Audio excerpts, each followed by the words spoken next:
오늘은 다니엘서 9장 5절에서 15절 말씀을 중심으로 마지막 때에 회개만이 살 길이다 라는 제목으로 함께 나누도록 하겠습니다.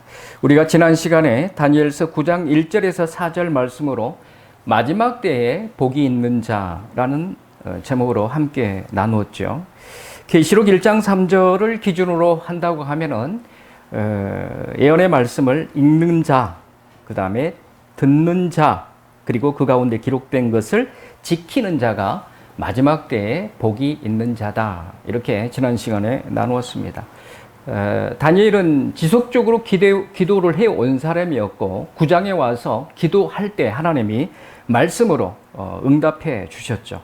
그래서 그 에레미야의 말씀, 기록된 말씀을 보고 지금 이스라엘 백성들이 이제 고국으로 돌아갈 때가 다 찼구나 라고 해서 그 말씀을 의지하여 기도를 합니다. 기도하는 사람은 기도한 대로 살아야 되고 말씀을 읽은 자는 말씀대로 살기 위해서 읽습니다.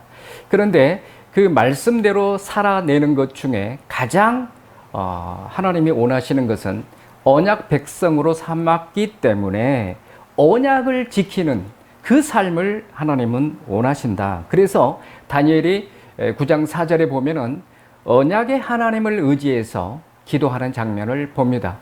자, 그럼 언약의 하나님을 의지해서 기도했다는 것은 이 기도하는 다니엘이 내가 그 언약을 지키겠나이다. 하나님도 그 언약하신 것을 나에게뿐만 아니라 이 나라와 민족에게도 지켜주시옵소서라고 하는 그 내용이 거기에 포함되어 있습니다. 이렇게 결단하고 두 번째 단계로 기도한 게 다니엘 입장에서 가장 귀한 기도가 이 5절에서 15절에 해당되는 회개 기도라는 것을 알았습니다. 제가 이 말씀뿐만 아니라 계속 기도해 오면서 주께서 저에게 말씀하신 것은 회개의 기도를 외쳐라, 회개의 복음을 외쳐라는 이 말씀을 대단히 많이 받았습니다. 그런데 다니엘이 이와 같이 회개를 외치는 회개의 기도가 기록되어 있음을 볼 수가 있습니다.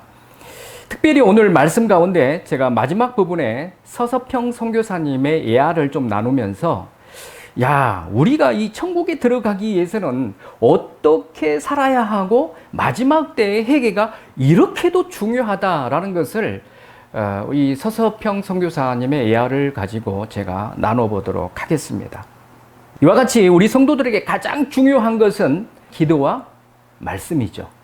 기도와 말씀이라는 것이 신앙의 기본이고 핵심이라는 사실을 너무도 많이 알고 있고 인정하고 있습니다. 그런데 아이러니하게도 성도들이 가장 게을리하고 못하는 것이 또 기도와 말씀입니다. 왜 그럴까요? 기도와 말씀 순종은 그냥 옵션이 아닙니다. 안 해도 나는 천국 가고 하면 상급이 더 있을 거고 이렇게 생각하는 분들이 많은데요. 그렇지 않습니다. 기도와 말씀 순종 여부에 따라서 뭐가 나눠집니까? 천국이냐 지옥이냐가 나눠집니다. 이 사실을 너무 등한히 합니다. 여러분, 기도한다는 의미는 기도 속에 뭐가 있죠? 대표적인 것들이 하나님의 나라와 뜻을 구한다. 그러니까 이 나라와 민족을 향한 하나님의 뜻이 무엇인지, 그리고 우리 개개인의 하나님의 뜻이 어디 있는지 무엇인지를 알기 위해서 우리는 반드시 기도해야 됩니다. 또 그렇게 기도했다고 하면은 우리가 구원받은 백성이지만 모두 다 정결하고 깨끗한 신부로 퍼펙트할 만큼 깨끗한 거룩한 모습으로 살고 있나요? 그렇지 않아요. 우리가 죽을 때까지 죄와 싸워야 될 우리의 연약함이 있습니다. 그러면은 나 자신을 향해서는 끊임없이 매일매일 뭘 해야 된다? 회개 기도를 해야 된다는 거예요. 자, 회개 기도가 반드시 들어가야 되죠. 또 기도가 뭐예요? 나 자신만을 위한 기도가 아니라 내 주변의 이웃들과 죽어가는 영혼들을 위해서 기도해야 된다는 겁니다. 그러니까 이 기도를 해도 되고 안 해도 되는 게 아니라 반드시 해야 나도 살고 나라와 민족이 살고 하나님의 나라가 이 땅에 편만하게 이루어진다는 건 사실입니다. 그런데 옵션으로 생각하죠. 선택사항으로. 그렇지 않습니다. 말씀도 마찬가지예요. 기록된 말씀과 선포되는 말씀, 그리고 말씀 대신 예수 그리스도를 통해서 그 말씀을 받아들이고 그 말씀을 깨닫고 말씀대로 순종해야만이 결국 천국 갈 수 있다는 겁니다. 그렇지 못하면은 기도 말씀 순종 안 해도 나는 믿기만 하면은 되잖아 라고 살아가는 자들은 전부 다 지옥행이라는 것을 제 말이 아니라 구약 성경이나 신약 성경에서 성경은 말씀하고 계십니다. 너무너무 심각하죠. 그런데 이러한 기도와 말씀 순종의 여부에 따라서 천국과 지옥이 나눠진다는 사실을 전혀 인지하지 못하기 때문에 우리가 너무너무 중요하다는 기도와 말씀을 등한히 하고 살아가고 있습니다. 자, 이런 사실, 천국과 지옥이라고 하는 사실을 누가 제일 잘 알까요? 사탄입니다. 여러분들이 만약에 어떤 죄악 가운데 사단한테 사로잡혔어요. 너는 내 밥이야. 귀신들이 다 우리를 틀어잡고 있어요. 너 죽기만 해봐라. 다 지옥으로 끌고 갈 것이다. 이렇게 벼르고 있는데 그 잡힘에서 노임받을 수 있는 유일한 방법이 바로 회개예요. 회개. 하나님 앞에 낱낱이 회개하고 죄를 고하고 회개하는 겁니다. 이때 사탄의 소나기에서 노임받게 됩니다. 그때 사탄은 열받죠. 내 백성인데 저것이 회개함으로 천국 백성이 되는구나. 통탄하죠. 사탄은 이 사실을 잘 알고 있습니다. 한국 교회뿐만 아니라 모든 세계 열방에 있는 교회 성도들이 전혀 지금 사탄에 사로잡혀서 그냥 그리스도만 믿고 있으니까 천국 간다고 이렇게 미혹돼서 살아가는 이 모습 속에 사탄은 즐거워하고 있다는 겁니다. 우리가 사람을 기쁘게 하랴, 사탄을 기쁘게 하랴, 오직 하나님을 기쁘게 해야 되는데 이렇게 지금 우리도 모르게 사탄, 마귀, 귀신들이 춤을 추게 만들어주는 이 삶이 바로 기도와 말씀이 없는 삶이라는 겁니다. 이 중요성을 너무도 모르기 때문에 수많은 주의 백성들이 지옥으로 떨어지고 있다는 겁니다. 심각하죠. 그런데 이렇게 기도와 말씀은 균형 잡히게 가야 되는데 굳이 그러면 말씀을 먼저 해야 됩니까? 기도가 먼저 해야 됩니까? 누군가 저에게 질문한다고 하면 저는 기도라고 대답하고 싶습니다. 오늘 다니엘이 그랬어요. 17세에 예를 들어서 바벨론에 사로잡혀 갔을 때부터 끊임없이 예루살렘 성전을 향하여 하루에 3번씩 기도한 자입니다. 기도가 우선이어야 됩니다. 왜 그렇죠? 기도해야 회개할 수 있습니다. 기도해야 성령 받을 수 있습니다. 기도해야 하나님의 말씀을 받을 뿐만 아니라 말씀을 다니엘처럼 깨달을 수 있도록 지혜를 얻을 수 있기 때문에 그렇습니다. 그래서 기도와 말씀은 반드시 같이 가야 되지만 먼저 기도가 이루어져야 된다. 자, 저는 말씀이 우선이었어요. 기도가 뒤로 밀려나고 말씀이 우선이니까 제 삶이 영적 파워라든가 힘이 없어요. 머리만 잔뜩 커져요. 바리새인처럼. 그래서 하나님이 책망하셨어요. 아주 대단하게 하나님이 책망하셨어요. 그래서 이제는 기도가 먼저야 되고 기도 가운데 성령 받아야 되고 기도 가운데 회개하고 기도 가운데 지혜를 받아야 된다. 그때 하나님의 말씀으로 갔을 때 말씀 속에서 성령의 역사하심으로 조명이 되어서 놀라우신 하나님의 말씀을 받을 수 있다는 것을 지난 기도하는 가운데 예수님이 저에게 말씀하여 주셨습니다. 이처럼 다니엘은 제가 말씀드린 것처럼 기도의 사람이었습니다. 기도가 더 우선이에요. 자, 그런데 이 기도 중에 보면은 9장 5절에서 15절이 11개 절이나 됩니다. 이 11개 절의 기도 내용이 바로 다니엘이 나라와 민족의 죄를 내 죄로 여기고 회개하는 기도가 적나라하게 기록되어 있습니다. 그런데 이어지는 오늘 읽지는 않았지만 9장 16절에서 19절은 이 백성들이 이 선민들이 하나님의 긍휼을 힘입어서 회복되기를 기도하는 내용입니다. 그런데 여기는 몇 절? 전체 4절밖에 되지 않습니다. 자, 두 개의 기도를 하고 있습니다. 회개의 기도와 회복의 기도를 하고 있어요. 그런데 다니엘이 집중적으로 우선으로 한 게 회복의 기도가 아니라 회개의 기도에 집중하고 있다는 것을 이 본문에서 우리가 볼 수가 있습니다. 그래서 다니엘 기도는 회복의 강구 기도보다 회개 기도에 더 주력하고 있다는 겁니다. 이스라엘 백성들이 왜 바벨론에 의해서 망하고 포로 당했느냐? 그게 이스라엘 백성들이 범죄했기 때문이다 라고 하는 것을 이야기하고 있어요. 첫 번째. 두 번째는 그 모든 죄를 이 바벨론 70년 포로 생활에 해결받아야 된다는 것을 알았어요. 왜? 하나님의 징계로. 여러분 여기 봐보십시오. 우리한테 적용해 보세요. 애굽에서 이스라엘 백성들을 구원하신 것은 우리한테 적용하면 뭐가 되죠? 우리가 하나님 예수 그리스도를 믿지 않는 세상 속에 살 때 우리를 그리스도를 믿음으로 말미암아 구원해 주신 것과 같죠. 자, 그래서 우리는 이 이스라엘 백성들이 광야를 지나 가나안 땅에 들어가서 사는 모습 속에 우리는 예수 그리스도를 믿고 구원받아서 가나안 땅이 뭐 굳이 비교한다고 하면은 이 세상 속에 구별되어 있는 고센 땅, 예를 들어서 가나안 땅 이렇게 구별되잖아요. 그런데 우리는 예수 그리스도를 믿고 구별된 곳이 어디예요? 교회라고 볼 수 있죠. 교회. 자, 그러면 이 땅에서 우리가 구원을 받고 이 땅에 살 수밖에 없어요. 그런데 가나안이라고 하는 그 모습과 우리는 교회에서 주를 모시고 예배드리고 살아가는 구별된 백성으로 살아갑니다. 자, 그런데 이렇게 살아가면서 가나안에 살아가는 이스라엘 백성들이 구원받은 백성들이 가나안 땅에 들어가서 어떻게 됐죠? 그 세상 문화에 빠져서 타락하잖아요.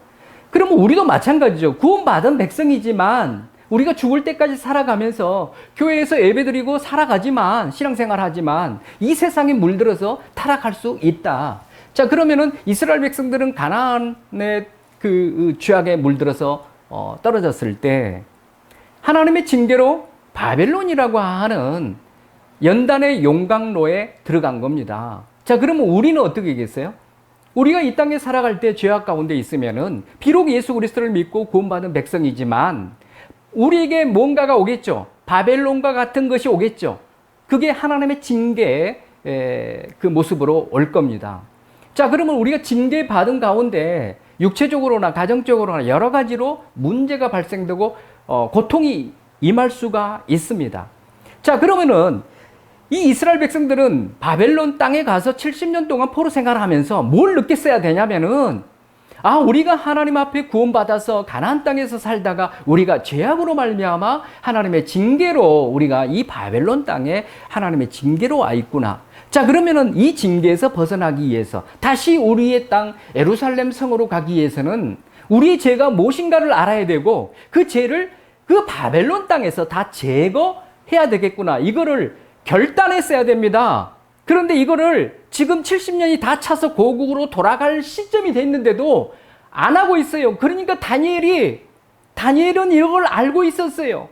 이 죄악 때문에 가나안에서 쫓겨나서 이 이방 땅 바벨론에서 70년 동안 고통을 당하고 있는데 이 백성들은 그 죄악 때문에 이렇게 떨어졌다는 것을 모르고 그 죄악에 대해서 전혀 인지하지 못하고 그 죄악을 걷어내기 위해서 아무런 노력도 하지 않고 있다는 것을 하나님 편으로 돌아오지 않고 있다는 것을 알았기 때문에 오늘 다니엘이 자기 자신뿐만 아니라 이스라엘 백성들이 다시 예루살렘 성으로 돌아가기 위해서는 반드시 이 죄의 문제를 이 바벨론 땅에서 해결해야 된다라고 하는 것을 알았어요. 그래서 반드시 이 죄 해결 문제는 하나님 앞에 해결해야 된다. 이 해결을 해야만이 다시 예루살렘 성으로 들어갈 수 있다는 것을 다니엘은 알고 기도하고 있습니다. 자, 여러분, 우리한테 적용해 봅시다. 자, 이 땅에 우리가 살고 있지만 그리스도 안에서 구원받은 백성으로 살고 있지만은 죄악 가운데 징계받아서 허덕이는 인생, 사탄에 사로잡힌 인생 이렇게 살고 있는 자가 예루살렘 성으로 이스라엘 백성들이 가는 것처럼 우리가 천국으로 들어가야 되는데 이 모양으로는 천국에 들어갈 수가 없다는 겁니다. 그래서 이 다니엘서를 읽으면서 우리가 지금 적용해야 할 것은 지금 이 땅에 살고 있는 동안 하나님 앞에 엎드려서 회개함으로 다 걷어내야 된다는 거예요. 어디까지? 천국에 이르기까지. 느헤미야가 3차에 걸쳐서 기한됐을 때 느헤미야가 완성을 시키잖아요. 뭘 완성을 시키죠? 예루살렘 성벽을 쳐서 그야말로 구별된 하나님의 천국과 같은 모습을 완성을 시킵니다. 자, 그런데 1차 포로 귀환했던 사람들은 약 537년, BC 537년에 갔잖아요. 그런데 3차에 갔던 느헤미야는 444년이나요? 434년이나요? 갭이 얼마나 되죠? 100년이에요, 100년. 뭘 의미할까요? 이들이 만약에 전체 눈물을 뿌리면서 하나님, 우리의 죄악 때문에 그 고귀한 땅, 천국과 같은 땅에서 쫓겨났나이다. 이제 70년이 찼으니 예레미야가 그렇게 선포한 것처럼 그 말씀을 이루어 주소서. 단지 우리는 하나님 앞에 눈물로 회개하겠나이다 라고 전 백성들이 회개했다고 가정해 보세요. 그럼 어떻게 했을까요? 어쩌면 537년에 몽땅 다 갔어야 정상이에요. 아, 그럴 거 아닙니까? 저도 지금 제가 천국에 소망이 있다면은 지금 가고 싶다니까요? 천국에 소망 없고, 아이고, 나는 이 땅이 더 좋아. 조금만 더 살다가 누릴 거 다 누리고 그때 가서 가지. 이런 사람들은, 야, 예루살렘 성 열려 있어. 가라 했을 때 안 간다니까요. 왜? 아니, 천국에 소망이 없는데? 예루살렘 성에 소망이 없는데? 그곳에는 우리 하나님을 섬기는 성전이 있네.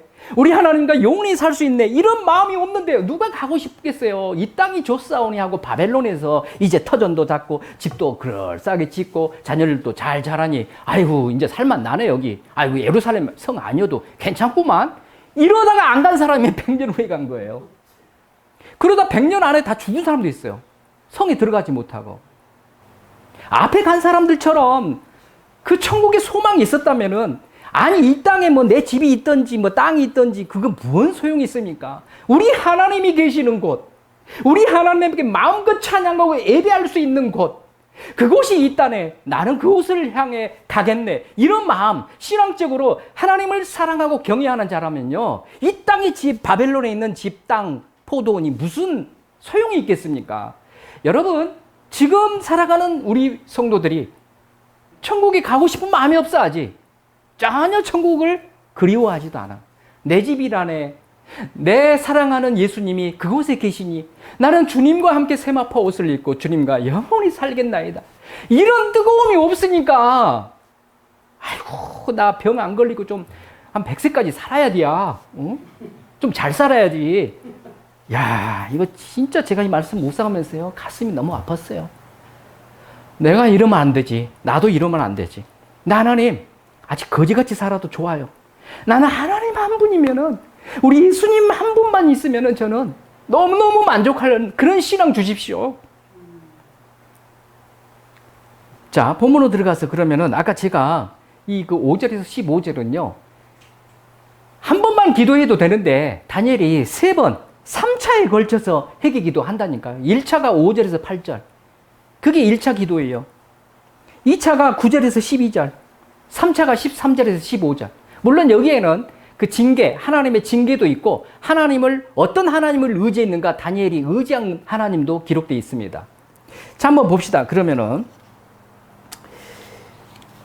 이 하나님의 진노, 다시 말해서 바벨론으로 멸망당해서 포로 가게 된 이러한 범죄는 무슨 범죄인가 라고 하는 것이 1차 회개에 아주 적나라하게 기록되어 있어요. 5절과 6절을 보면은 죄악 6가지가 나옵니다. 그런데 5절에만 5가지가 나와요. 뭐가 나오죠? 첫 번째, 범죄. 두 번째, 패역. 세 번째, 행악. 네 번째, 반역. 다섯 번째, 불순종. 자, 여러분들 여기에 해당이 되는가 안 되는가 여러분들이 체크해 봐야 됩니다. 왜 다니엘이 이 5절에서 5개를 먼저 이야기했을까요? 이게 이 이스라엘 백성들한테 완전히 깔려있는, 지금 베이스로 깔려있는 죄악이라는 거예요. 범죄, 그러면은, 여러분, 단지 어떤 뭐 도덕적, 윤리적, 신앙적으로 뭐 범죄, 이런, 아주 낮은 등급의 범죄가 아닙니다. 하나님께서는 그 구원받은 백성들을 향해서 그냥 구원해놓고 아무런 관심이 없을까요? 그 구원받은 백성들이 어떤 삶을 살아야 하는지, 그리고 무엇을 목표로 해서 살아야 하는지, 하나님이 그 삶의 길을 분명하게 말씀을 통해서 가르쳐 주고 있습니다. 구약 성경을 봐도 어디를 봐도 그게 나옵니다. 그게 뭐죠? 다시 말해서 구원받은 백성은 하나님이 거룩하시니 너희도 거룩하라. 거룩한 삶을 살아야 된다는 것을 가르쳐 주고 있어요. 이게 하나님이 구원받은 백성들한테 원하시는 겁니다. 거룩한 백성이 되어야 된다. 그리고 너희에게 시내산에서 율법을 준 것처럼 너희들에게 하나님의 계명의 말씀을 주셨잖니? 그 말씀을 순종하며 살아야 된다. 세 번째, 너희가 이 땅에 거룩한 모습으로 말씀을 순종하며 살아갈 때 너희들의 삶이 나의 영광을 나타내고 나에게 영광을 올리는 삶이다. 이 하나님께 영광 돌리는 삶을 살아야 된다. 이거를 하나님이 누구한테? 구원받은 백성한테 가르치고 있는 거예요. 여러분들, 우리 다 구원받았잖아요. 우리 구원받았으면은 이 세 가지를 하나님이 요구하고 있는 거예요. 누구한테? 구원받은 백성들한테.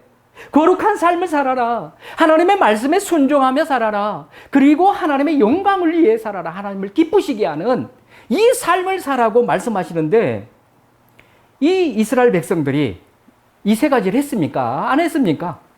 안 했다니까요. 이게 범죄입니다.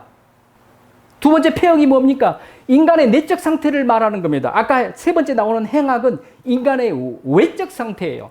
이 폐역은 하나님의 말씀을 그 말씀대로 순수하게 받지 않고 자기 마음대로 해석하고 변개해서 자기가 살기 좋은 모습으로 말씀을 애곡시킵니다. 이게 폐역이에요. 하나님의 말씀을 그대로 이걸 해라, 이건 하지 마라 그러면 아멘, 할렐루야 해야 되는데 지 마음대로 해석해서 그 해석한 대로 사니까 완악한 삶이 나오죠. 이게 폐역입니다. 그런데 이 폐역은 하나님의 말씀을 이렇게 거스린 모습이라고 하면은, 행악이라고 하는 것은 그렇게 하나님의 말씀을 애곡하고 하나님을 거스리다 보니까 누구에게 이게 모습으로 나타납니까? 이웃에게 나타나는 거예요. 이웃을 괴롭게 하는, 이웃을 낭만케 하는, 이웃을 지옥으로 가게 하는 이 삶이 나타난다는 거예요. 이게 바로 행악입니다. 그래서 폐역이 나타나면 행악이 반드시 나타나게 돼 있습니다. 그 네 번째, 반역이죠. 이건 뭐예요? 아까 다니엘이 9장 4절에서 언약의 하나님을 붙들고 기도했죠. 이 반역이라고 하는 것은 언약을 파기하는 거예요. 언약 백성으로서 하나님과 언약을 맺었으면은 그 언약을 지키면 갔을 때 하나님이 그 언약을 이루어 주심으로 우리는 순탄하게 천국까지 갈 수 있는데, 이들이 반역합니다. 언약을 파기합니다. 하나님만 섬기기로 맹세해 놓고 그걸 파기하니까 이제 뭘 섬기죠? 이방신이죠. 이방신, 그러니까 뭐 나는 뭐 점쟁이 안 찾아다니는데, 뭐 나는 뭐 다른 신 안 섬기는데, 나 이방신 섬기는 거 아니야. 그런데 그렇지 않아요. 하나님이 아닌 하나님보다 더 좋은 것이 있습니까? 그게 다 이방 신을 섬기는 것과 같습니다. 이게 반역입니다. 불순종. 그 다섯 번째 불순종 나오죠. 주의 법도와 규례. 이거는 모세 율법의 총칭을 말하는 거죠. 법도와 규례라는 것은 법도가 율법에 정한 원칙이에요. 원칙. 그런데 규례는 그 원칙을 행하기 위한 일종의 시행 규칙입니다. 우리 헌법에 보면은 그 총칙이 있고 시행 규칙이 있잖아요. 그러니까 이스라엘 백성들이 하나님이 시내산에서 주신 그 율법, 다시 말해서 그 율법의 전체가 되는 이 원칙과 시행해야 되는, 순종해야 되는 시행 규칙을 다 싫어라 했습니다. 다 싫어했어요. 다 거부했어요. 따르지도 않았어요. 그리고 자기 마음대로 사사시대처럼 자기 소견대로 막 살았습니다. 자, 그런데 이 모습이 그 백성들에게만 나타나고 있습니까? 지금 우리에게 나타나고 있다니까요. 심지어 저에게도 나타나고 있어요.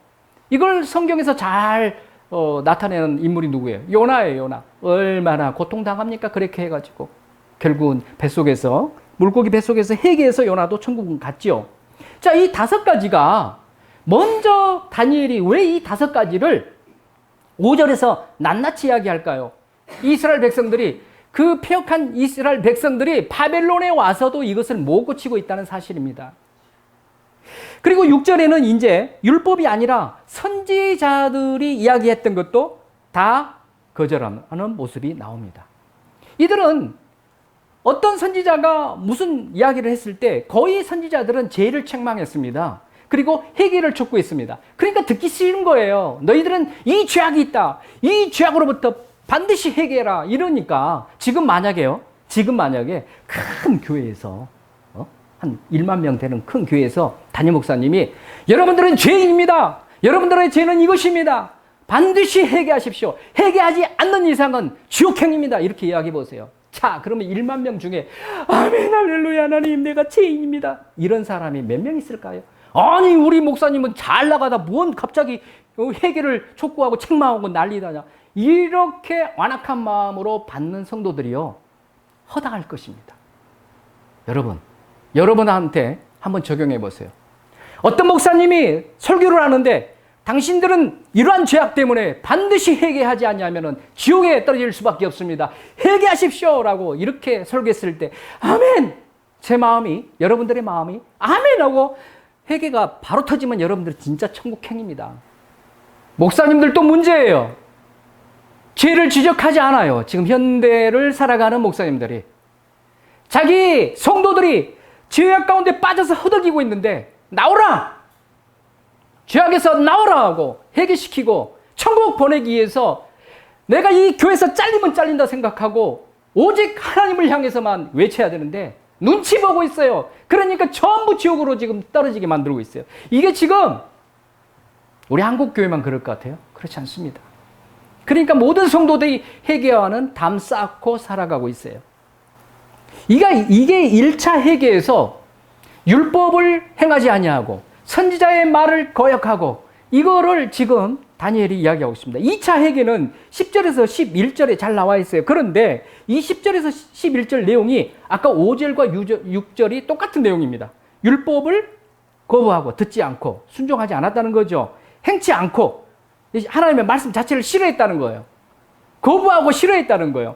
그리고 전파한 말씀, 선지자들의 전파한 말씀을 여기서도 하지 않았다. 두 번째로 지금 2차 회개에서 지금 다니엘이 강조를 하고 있습니다. 그 다음 3차 회개는 13절에 나와요. 13절에 보면은 이제 너희들이 이러한 죄악 가운데 징계를 받게 되는데 그 징계는 바로 율법에 의한 징계다. 다시 말해서 언약의 저주가 있다는 것을 여기서 이야기하고 있죠. 13절에 나옵니다. 그래서 언약의 저주를 당했지만 13절에 보면은 그럼에도 불구하고 죄악을 회개하지 않습니다. 그리고 하나님의 긍휼과 은혜를 구하지 않습니다. 이게 얼마나 지금 그 마지막 때에 우리가 죽을 때에 천국 갈 무렵까지 얼마나 회개가 어렵다는 것을 우리는 여기서 인지해야 됩니다. 자, 여러분, 그러면 13절을 통해서 우리가 알 수 있는 게 뭐냐면요. 진정한 회개, 실천적 행위를 어떻게 하는 것이 진정한 회개인가를 잘 나타내고 있죠. 13절 봅시다. 13절에 뭐라고 있죠? 우리의 죄악을 떠나고 주의 진리를 깨달아 우리 하나님 여호와의 얼굴을 기쁘게 하지 아니하였나이다. 이렇게 고백하고 있죠. 그러면은 진정한 회개라고 하는 것은 뭐가 있어야 된다? 첫 번째, 죄악에서 떠나는 것이 있어야 된다는 거예요. 여러분, 하나님 나 잘못했어요. 용서해 주세요. 라고 하는 것이 회개입니까? 아니에요. 이렇게는 해놓고 잠시 마음에 심령에 아이고 내가 잘못했구나 이제 안 해야지 해놓고 나중에 가서 그 죄에 또 빠져가지고 그 죄를 또 지어요. 이거 진정한 회개 아닙니다. 예식하는 회개예요. 예식적인 회개예요. 진정한 이 회개는 뭐냐? 죄의 길에서 아예 발걸음을 돌이켜야 됩니다. 이때 뭐가 필요하죠? 투쟁이 필요합니다. 투쟁. 여러분들 해봐서 알 거예요. 저도요, 이 죄 안 지어야지. 유혹이 왔어요. 예를 들어서. 안 지어야지 할 때요. 얼마나 이 투쟁이 진짜, 쉽지 않다니까요. 제가 해봐서 알아요. 까딱 잘못하면 넘어갑니다. 투쟁 포기예요. 반드시 발걸음을 돌이켜야 된다. 이 투쟁이 필요합니다. 그리고 하나님이 원하시는 길. 그 길로 가야 돼. 자, 여러분들. 내가 이 투쟁했어요. 이제 하나님 길로 가야지. 라고 할 때 이 과정 속에 나를 진짜로 이길 수 있게 하는 것이 뭐라고 생각하세요? 이 죄하고 싸울 때 내가 이 죄를 지면 어디로 간다? 지옥으로 간다. 내가 이 죄를 지면은 사탄이 지금 귀신들이 춤을 추고 좋아한다. 이 생각을 해보세요. 그리고 내가 만약에 이 투쟁에서 승리하면은 천국에 계신 내 예수님이 기뻐하시고 나는 천국에 들어간다. 이 두 가지만 생각해 보세요. 그러면 이깁니다.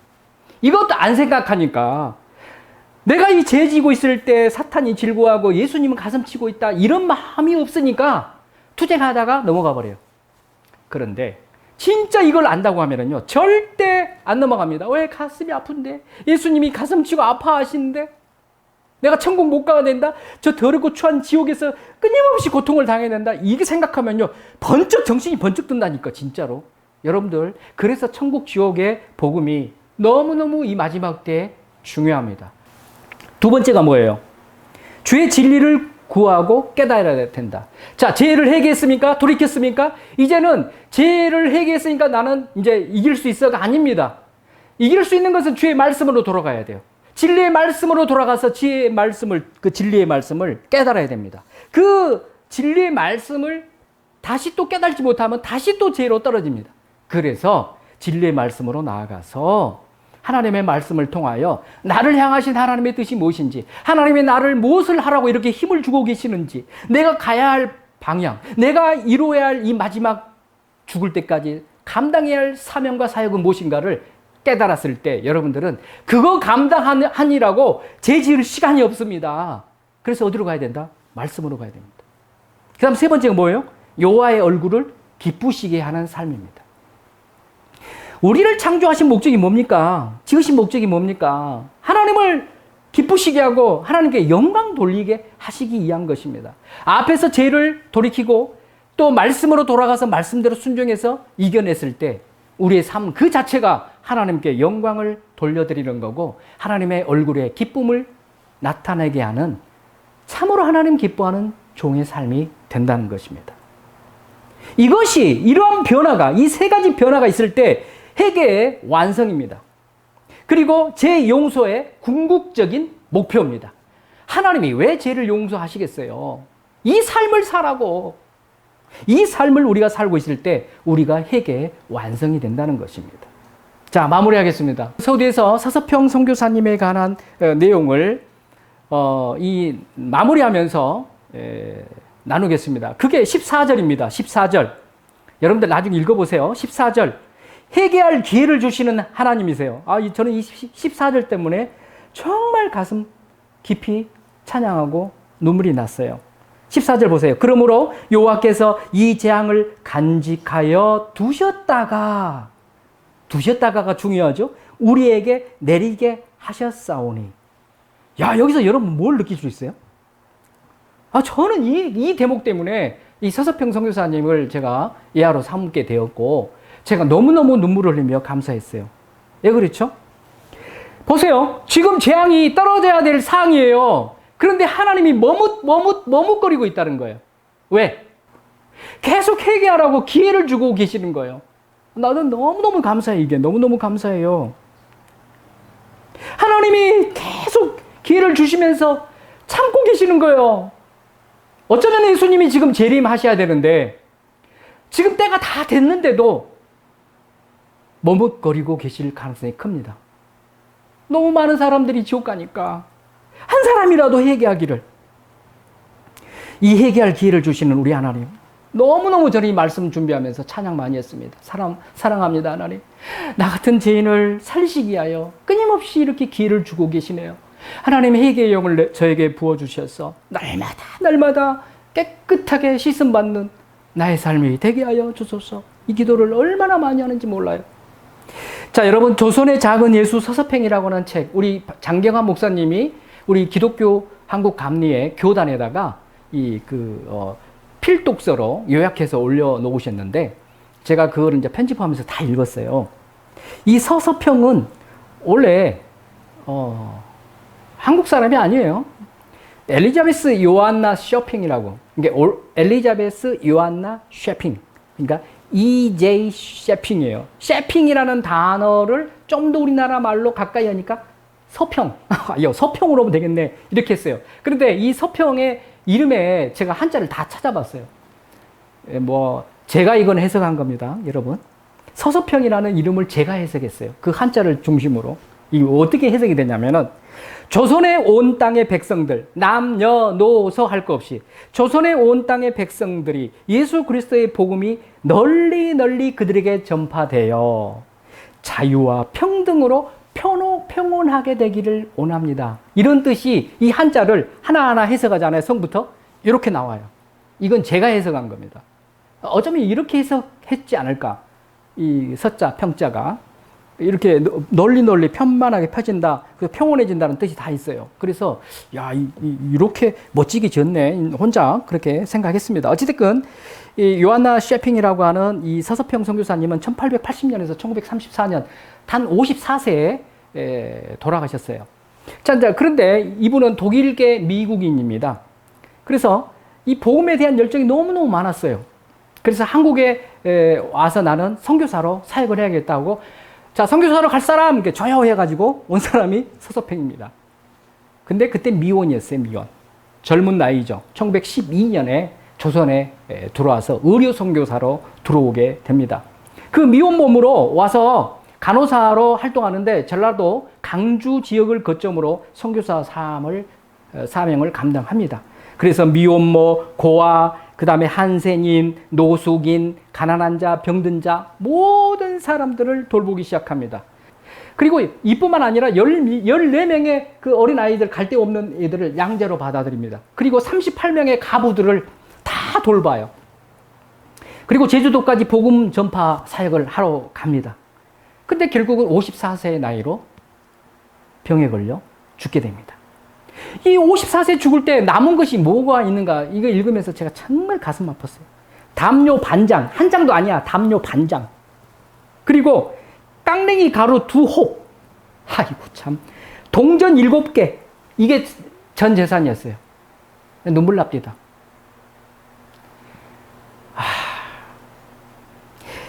이 마지막 순간에 이것만 다가 아니에요. 자기 몸뚱아리, 자기 시신을 의학용으로 기부합니다. 이 조선 땅에 병들어 죽어가는 사람들이 왜 병들어 죽어가는지 내 몸을 해부해서 이 병을 고치십시오. 정말 눈물이 납니다. 이 서서평 선교사가 이렇게 짧은 인생을 통해서 정말 자기의 모든 것까지 다 드렸다는 겁니다. 그리고 이제 54세 죽었잖아요. 그런데 130일 동안 그 병 때문에 엄청난 고통을 당합니다. 130일. 이 130일이 아까 14절에 하나님이 주신 무슨 시간이다? 회개 시간이에요. 할렐루야. 이 130일 동안 앓고 죽는데 변명이 뭔지를 알 수 없었어요. 물론 조선시대 때 무슨 의학이 엄청난 발달한 것도 아니고 발견 못했어요. 그래서 1134년 2월 17일 날 오후 4시쯤에 숨을 끊어져 버립니다. 죽어요. 진짜로 죽어요. 그런데 그 옆에 간호했던 박헤라라고 하는 그 제자가 깜짝 놀라 이제 숨이 삐 하고 딱 끊어버렸으니까 그냥 어쩔 줄을 몰라가지고 어떻게 하지 이거 어떻게 하지 막 방황하고 막 난리 일이 뛰어나갔다가 막 정신없이 이제 어떻게 하지 하다가 그래도 어떻게 한번 다시 들어가야지 막 이렇게 막 하다가 들어왔는데 갑자기 서서평 선교사님이 눈을 벌떡 뜨는 거예요. 그러고 이렇게 들어보고 이 박헤라라고 하는 그 제자를 불러요. 야 이리 와봐라 그래. 그래서 이제 아까 죽은 거 뻔히 다 아는데 갑자기 살아가지고 너 이리 와봐라 그러니까 깜짝 놀라가지고 그래서 갔죠. 아이고 교장 선생님 이거 어찌된 일이세요? 막 이제 이렇게 하니까 이 서서평 선교사님이 그런 이야기를 해요. 내가 꿈에서 천국에 들어가려고 천국 문 앞에 딱 갔는데 아니 몸이 이렇게 건장하고 수염도 덥수룩하게 난 어떤 남자가 당신 못 들어가 하고 막아버렸다는 거예요. 그래서 내가 왜 당신이 누군데 나 못 들어가게 하냐? 이제 원래 뒤에 나옵니다만 서평 선교사님 상당히 그 한성가를 합니다. 그래서 당신이 뭔데 못 들어가게? 이제 따진 거예요.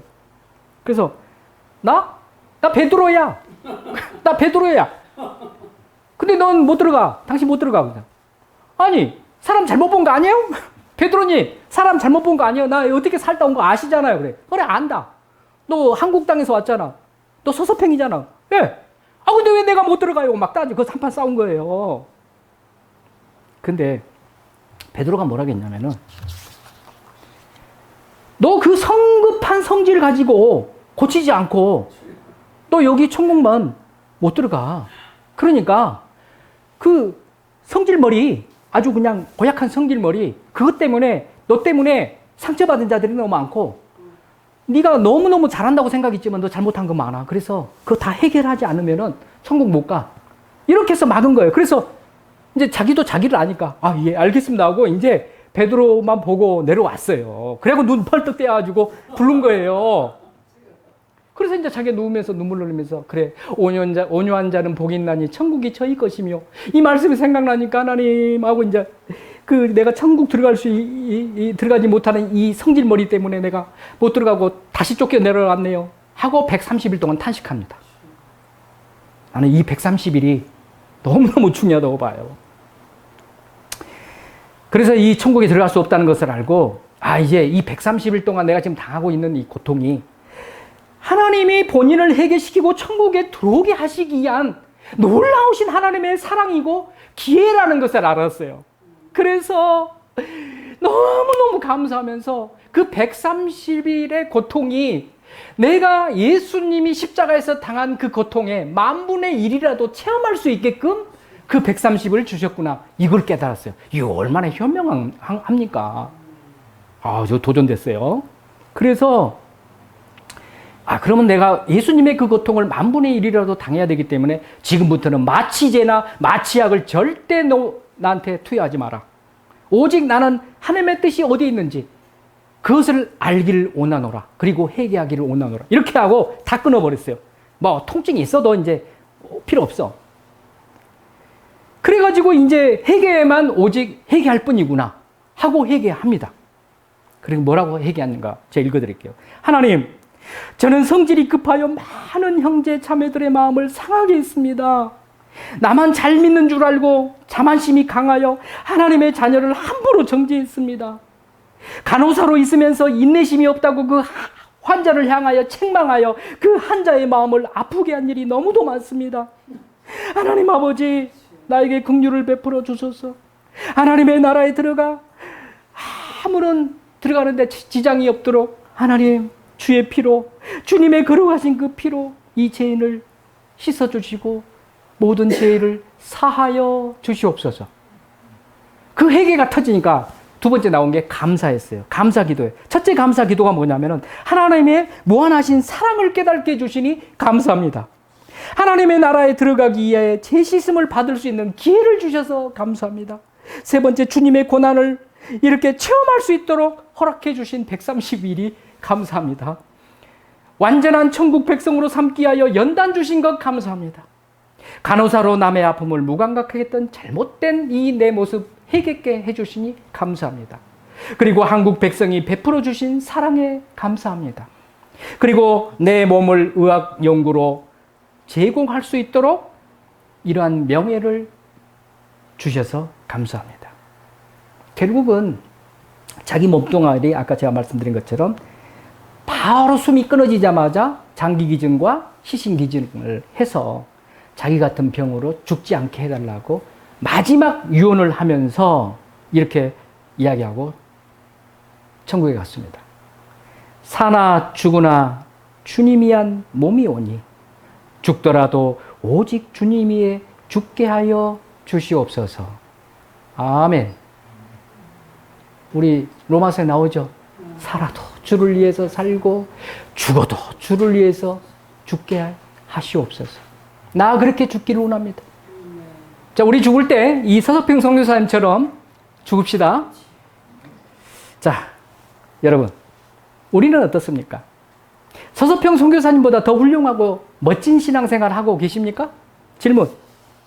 이렇게 자신의 모든 것을 오직 예수님께 드린 인생인 것만 그 급한 아주 성질머리 때문에 회개하지 않고 그냥 떳떳하게 천국에 들어갔다가 퇴짜 맞은 이 모습을 보면서 우리는 뭘 생각해야 되겠죠? 천국문을 통과하지 못했다는 이 모습을 보면서 우리는 무슨 생각을 해야 되겠죠? 야, 우리의 삶 속에 회개하지 아니하는 요만한 죄가 있다 하더라도 천국에 들어갈 수 있다 없다? 없어요. 그래서 알고 지은 죄, 모르고 지은 죄를 위해서 하나님이 죄를 생각나게 할 때마다 100번, 1000번, 10,000번이라도 회개해야 된다는 거예요. 그리고 생활화해야 됩니다. 회개를 생활화해야 됩니다. 오늘 잠자기 전에 하나님, 내가 또 이 성질머리 때문에 아니면 누구를 판단하고 비판해서 아니면 누구를 미워해서 하나님의 뜻대로 기도도 하지 않고 기도하는 씌이는 죄를 범한 것, 이런 모든 것을 다 낱낱이 회개해야 된다는 거예요.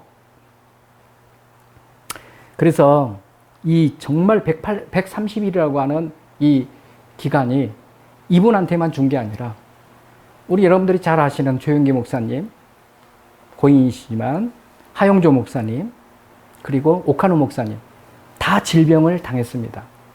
그들에게도 하나님이 이미 숨이 걷어가야 될 사람들인데 계속 고통을 주시면서 회개의 기회를 주셨어요. 저는 모릅니다. 그분들이 온전히 회개했는지, 회개하지 않았다면 그 위대한 3명의 목사님들이 과연 어디로 가셨을까요? 우리가 천국 가면 아시겠죠. 우리에게도 그런 기회를 주고 계십니다. 다만 죽을 때 130일이 아니라 지금 우리가 살고 있을 때 이러한 고통 가운데 하나님이 내게 회개의 기회를 주시는구나, 이것을 깨달아 알아야 된다는 겁니다. 그때 가서 회개하면 늦습니다.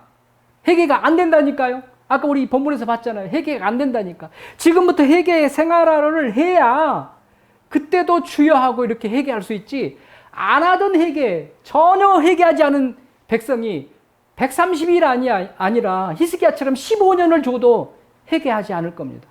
결국 멸망이에요. 여러분, 저는 이 회개가 너무도 중요하고 이 회개의 시간이 놀라우신 하나님의 은혜라는 것을 저는 너무 이번에 깨닫고, 정말 회개의 타이밍을 놓치지 말자, 제가 결단하고 나가게 됐습니다. 여러분, 이 시간에 예수님께서 천국에서 회개하는 자를 찾으시면서 지금 이렇게 외치고 계십니다. 회개하라! 천국이 가까웠느니라. 회개하라! 때가 찼느니라. 회개하는 자만이 천국에 올 수 있느니라. 아멘. 할렐루야.